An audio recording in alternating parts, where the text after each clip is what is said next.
Daginn fyrir síðustu þingkosningar birtist grein eftir Illuga Gunnarsson í DV. Það sama hvaða flokkar mynda næstu ríkisstjórn, menntamál þurfa að vera í forgrunni stjórnarstefnunnar, skrifaði Illugi og bætti við. Menntamál eru nefnilega atvinnumál og menntamál snúast lífskjör þjóðarinnar til framtíðar. Við eigum því að hætta að tala hvað við eyðum í menntun þjóðarinnar og tala heldur fjárfestingu okkar í menntun.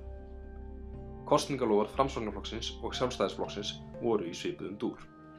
Nú, aðeins nokkrum mánuðum síðar, bæði fjárveitingavaldið og Háskóli Íslands í þeirra höndum.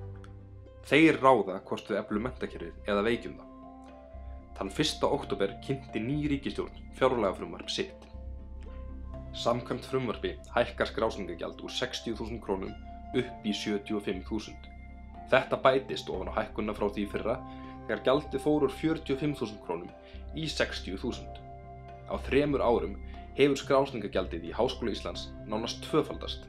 Af þeim 180 milljónum sem þetta skilar fara aðeins 39 milljónir til skólans. Afganginum ætlað að standa straum af niðurskurði. Niðurskurðir þeirra sem sögðust ætla að treysta stoðir menntakerfisins og fjárfesta í menntun. Auk þessa stefnir í að 350 nemendur verði í námi við skólann þetta skólaár án þess að fjárframlag fáist fyrir það. Stúdentaráð skorar á ríkisstjórn Íslands að falla frá niðurskurði til Háskóla Íslands, að efla menntun frekar en að skera hana niður. Því fjárfesting í menntun fjárfesting í mannauði.